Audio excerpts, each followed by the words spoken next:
Page 106, major scales in tetrachord position. Well, that's a mouthful. New unit.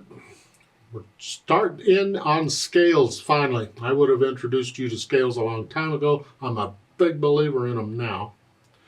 But, okay, we'll follow the book. Tetra means four. So a tetrachord is a four-note scale. Remember pentascale or pentachord? I wouldn't do a pentachord because that's lucky. I could do that, I suppose. I don't know. Something like so. It's still yucky. But tetrachord is that, just four. Any four. Could be any four. It doesn't matter. Tetrachord. A scale, letter to letter. Let's go to C major. C major uses all the white keys. We use C major a lot as our example because it's easy to see the pattern of whole steps and half steps. And so in C major, we're going C to C. All the notes. Play them all. And I'm doing four notes in each hand. So that's a tetrachord and that's a tetrachord. It just works out that way. So it's just handy. When I was little, a million years ago, my piano teacher at the time, really nice old lady, used the John Thompson series. It hasn't changed a whole lot that I can tell. I really enjoyed the John Thompson series, and I still do. I think it's a wonderful, I recommend it. I've done videos on most all of them. I don't see any point in having the adult book because the regular one does great. I got lessons on all those. But John Thompson presents scales using tetrachords. Never really understood them at the time when I was a kid. Didn't like them. That's pleasant, actually. I couldn't stand them. And it turned me off to scales completely. Forget scales. I don't want anything to do with scales. And it was like that for many, many, many years. Even after I learned to play the scales correctly, I still couldn't stand them. It wasn't until I was in college, my last few years of college, studying piano, where I find it clicked. I get it. It just kind of happened. And then I understood why scales are important and the benefits of being able to do them and how it enhances your technique and your ability to play music if you can play the scales correctly. That's why I did a series of videos on scales and arpeggios using the same approach that I was taught in college that helped me the most. And that's what I teach. But forget all that. We're going to do tetrachords. Now, C major. A scale, if you will remember, is a set pattern of whole steps and half steps. We've had pentascales. That's 5 of them. And remember on that one, it was a whole step, half step, whole step. Whole, whole, half, whole. That was the pattern for a major pentascale. Well, now we're going to do the whole thing, the whole scale. So the first 5 is the same. Whole, whole, half, whole, and then keep going. Whole, whole, half.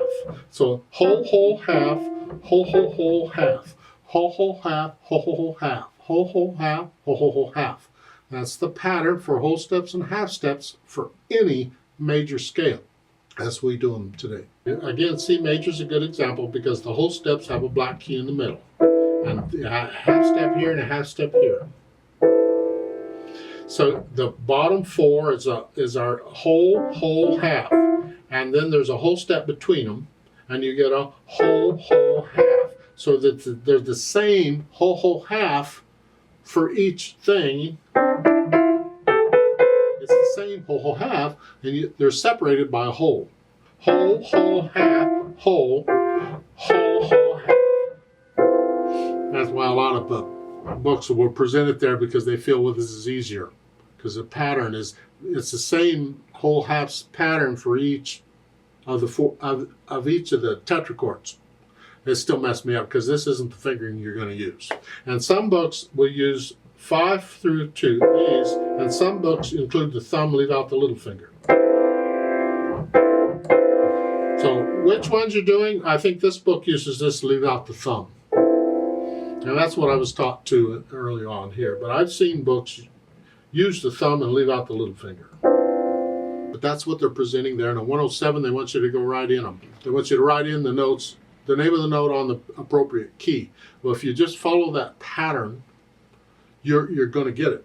So if C is here, and if I got D, just do a whole, whole, half, So, and then separate it by a hole. Then you got a whole, whole, half. G major, D major. So you got an F sharp and a C sharp. Or you could remember that D major has two sharps, F sharp and C sharp. I remember which notes are in a key signature because I know the scales. I can play the scales. And when I think of D major, in my head I think of a D major scale. And then I go play that in my head, and I know which black keys I'm using because I'm just used to the scale. And that's how I do it. Taking some time to get there, but I got there. So when I see a key signature in music, I'm playing the notes in the key. Which black keys are involved? I just play the key, and whichever black keys are in the key, those are the ones I do. It works great unless there's a bunch of accidentals, and that messes everything up. But on page 107, they want you to go through all that. Ugh, you do that. I don't want to do that. On page 108 and the next few pages, they're giving you a whole lot of stuff as a duet here, and they're tetrachords. You're starting out in C major down here.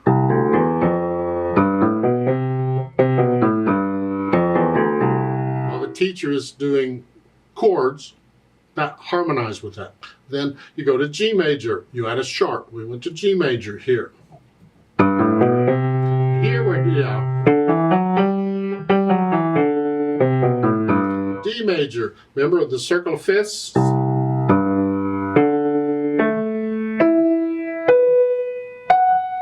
It goes through all the keys. Circle. That's how when I practice scales and arpeggios, I just go through the circle of fifths. So in college, I spent a week on each key signature. I'd spend a week on C major and A minor. Next week, we'd go to G major and E minor. Next week, we'd go to D major and B minor. I'd do it like 1 week at a time. It worked out because when I got through the semester, I'd gone through 8 of them. And by the time I got through the second semester, I'd gone through the rest of them. So I was able to do the circle of fifths each year, and that was handy. Now I know them well enough, I kind of do it one a day. I'll do C major one day, and next day I'll do G major. I just kind of go through the circle of fifths. There's nothing special about doing that. It's just a way of approaching it where you can get all of the keys included. A lot of people, they'll go 1 sharp and 1 flat, and then 2 sharps and 2 flats, and 3 sharps and 3 flats. That's fine too. It doesn't matter the order. But in this book, they're using the circle of fifths here. That's how they're arranging these different key signatures.